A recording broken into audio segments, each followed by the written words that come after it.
Hi there, this is Amy again. So this time, I'll be talking still about the observance of Ramadan. So in particular, I'm going to talk about dress code.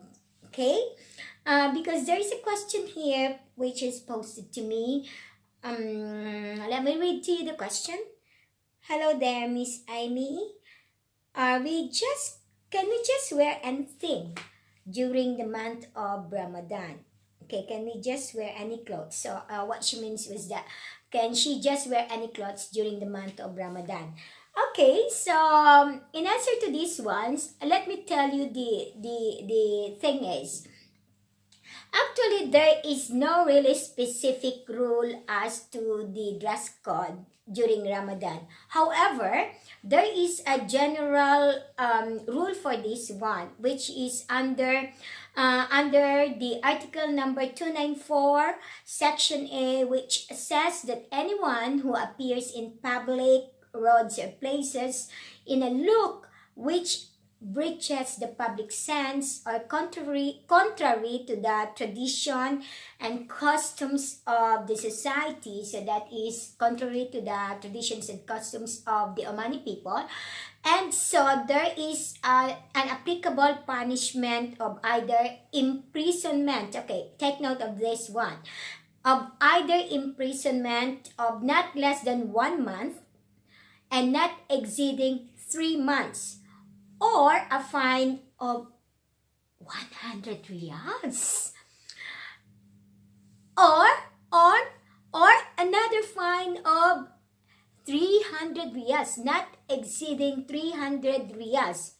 The worst thing is that in some cases it could be both. So that means you could be fined, at the same time you could also be put in the jail. So in other words, you might be paying 100 riyals or you might be paying 300 riyals, not exceeding 300 riyals, okay? Or at the same time, you could also be put in the jail for depending upon depending upon the seriousness of the crime that you had committed. So remember that when you will be put in the jail, it's either it will be not less than 1 month and not exceeding 3 months again. So I think it's really horrible. That would be very worse, right? Now, I understand, we have to understand that the dress code here in Oman for the ladies is the so-called abaya, right? The black one, which is a long gown. And then if ever they're not wearing the abaya, so the females and the ladies are wearing the so-called jalabiya. I think that's the term there, jalabiya or halabiya. And then for the men, they are wearing the so-called dish dasha, which in most cases they are wearing the white one, although others are wearing the black, the brown I can see, and also some off-white. So those are their dresses. Now, we are having this so-called culture shock because we are new. That is just very normal because we are new to a certain country. Nevertheless, I think we should be very flexible. With the notion of the so-called diversity or culture diversity, then the bottom line there is just the so-called respect. I think if we know how to respect others' culture, then in other words, we know how to understand. So understanding others' culture, respecting others' culture, will make us a responsible person, or for making acts which we believe is against the culture of the other people. So we could not just bring in the kind of culture that we grew up with. Like for example, in my case, I just could not bring in the kind of culture that I grew up with in the Philippines, right? I just could not just wear like any clothes that I feel like I would look classy or sexy, like with my cleavage out, or maybe my skin is bare. We couldn't do that. So we might be doing it inside your apartment, or maybe your penthouse, your villas or flats, but not in a public place or not on the road where people can see you. So the what do you think would be the reaction of the people around you? So that's not really appropriate. That term there is inappropriate. And if you go against that one, then you have to face the consequence.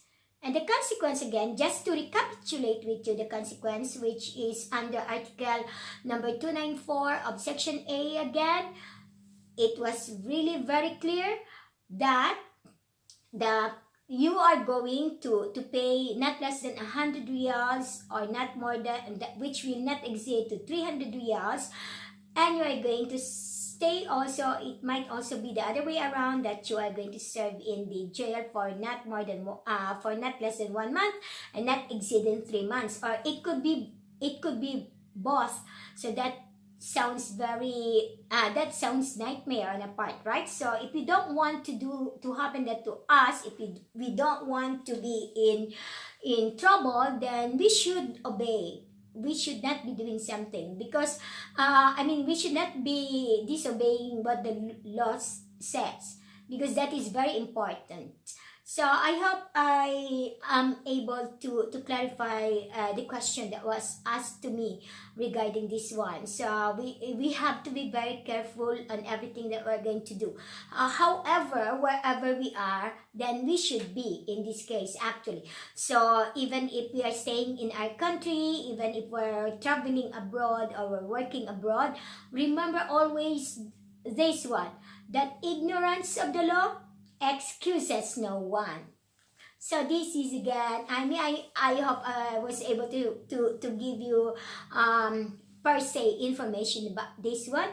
So for now, I'm going to say paalam to you in Filipino language again. Masalama in Arabic, and goodbye in English. See you until next time.